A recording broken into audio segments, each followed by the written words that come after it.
অবরোধ আমাদের চলছে।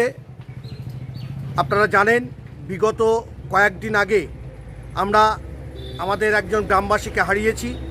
এই NH-34-এর যে কাজকর্ম, সেই কাজকর্মের ফলে আমাদের রাস্তা পারাপার করতে যে অসুবিধা, সে অসুবিধার কারণে আমাদের গ্রামবাসীকে হারিয়েছি। তিনি ছিলেন গান্ধীরঞ্জন দে।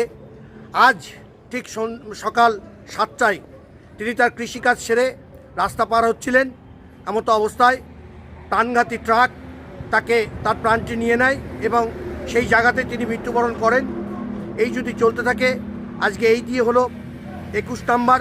আজকে যিনি মারা গেছেন তার নাম কি? নাম সুবীর ভুইত, বয়স 65 বছর। তিনি কোথায় গেছিলেন? তিনি আমার রাস্তার ওপারে তার জমি আছে, সেই চাষাবাদে কাজের জন্য গেছিলেন। তারপর এবার ওখান থেকে রাস্তা যখন পার হচ্ছিলেন, তিনি দেখে শুনে পার হচ্ছিলেন, প্রাণঘাতী ট্রাক তার প্রাণটি নিয়ে নেয় এবং সেখানেই মৃত্যুবরণ করেন। এই যদি চলতে থাকে, আজকে এই দিয়ে 21 নাম্বার। আমরা দীর্ঘদিন ধরে ঊর্ধ্বতন কর্তৃপক্ষের কাছে, প্রজেক্ট ডাইরেক্টর এবং NH-34 অথরিটির কাছে বারবার জানানো সত্ত্বেও আমরা কোনো সুরাহা পাইনি। শুধু তাই নয়, আমাদের লোকাল প্রশাসন থেকে আরম্ভ করে টোটাল আমরা চিঠি চাপাটি, প্রথম লিখিত আকারে, মৌখিকভাবে, এবং আমরা শান্তিপ্রিয় মানুষ, শান্তিভাবেই আন্দোলনের মধ্য দিয়ে করতে চেয়েছিলাম। বিগত কয়েকবার আমরা রাস্তা অবরোধ করেছি, কিন্তু তা সত্ত্বেও তারা প্রতিশ্রুতি দিয়েছে, কিন্তু বাস্তবে কিন্তু সেই কাজটা হয়নি। আজকে আমাদের দেয়ালে পিঠ থেকে গেছে। এই কারণে যদি প্রতিদিন যদি এই জিনিসটা হতে থাকে, তাহলে সেক্ষেত্রে কিন্তু আমাদের সমস্যার সমাধান হবে না। যার ফলে আমরা আজকে অবরোধ চলছে আমাদের অবরোধ। এই অবরোধ তার ঊর্ধ্বতন কর্তৃপক্ষ আসুক, কোনো প্রতিশ্রুতি নয়। আজকে তারা কাজ শুরু করবে, তারপরে আমরা অবরোধ তুলব। তাতে যতক্ষণ সময় লাগুক, আমাদের কোনো আপত্তি নেই, কারণ আমাদের এখন বেঁচে থাকার লড়াই। নইলে প্রশাসনকে বলবো, ঊর্ধ্বতন কর্তৃপক্ষকে বলবো, অতএব দরকার নেই আমাদের এইভাবে দিকে মারার থেকে আমাদের বিষ দিয়ে দিক, আমরা বিষ খেয়ে মরে যাই। অতএব আমার গ্রামবাসী যেভাবে একের পর এক কোলখালি হচ্ছে, সে ভাবার অপেক্ষা রাখে না। কারণ খুব খারাপ লাগছে, আজকে পরিচিত গ্রামবাসী, সে তার প্রাণটা চলে গেল, নিরীহ প্রাণটা। এই কারণেই আমাদের আজকে অবরোধ।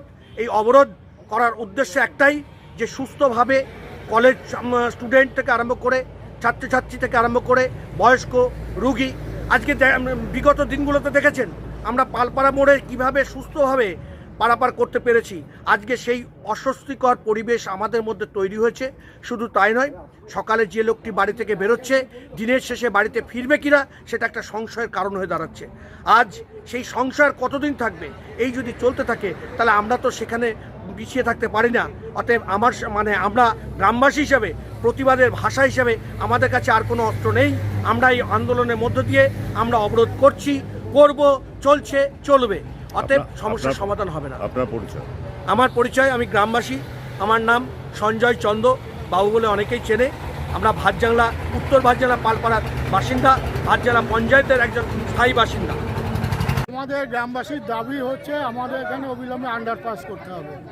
এই রাস্তা হওয়ার মুখ থেকেই আমরা বারংবার NH কর্তৃপক্ষ, জেলা প্রশাসন, রাজ্য প্রশাসন, সেন্ট্রাল গভর্নমেন্টের যে পূর্ত দপ্তরের যিনি এই সড়ক যোজনার মন্ত্রী আছে, তার কাছে আবেদন করা সত্ত্বেও কোনো কাজ হচ্ছে না। বারবার NH প্রশাসন থেকে লোক আসছে, প্রতিশ্রুতি দিচ্ছে, কিন্তু সেই প্রতিশ্রুতি পূরণ হচ্ছে না।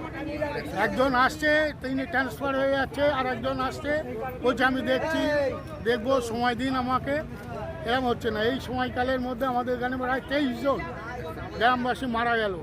কত দুর্ঘটনা! কতজন মারা গেছেন? 23 জন, 23 জন মারা গেছে।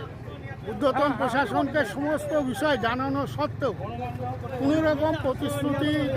আপনারা এখন কি চাইছেন? আমাদের দাবি হচ্ছে আন্ডারপাস, অবিলম্বে আন্ডারপাস করতে। আপনার নাম কি? আমার নাম অসীম ভৌমিক, কোথা থাকেন? বাসিন্দা, এই পাড়ারই বাসিন্দা।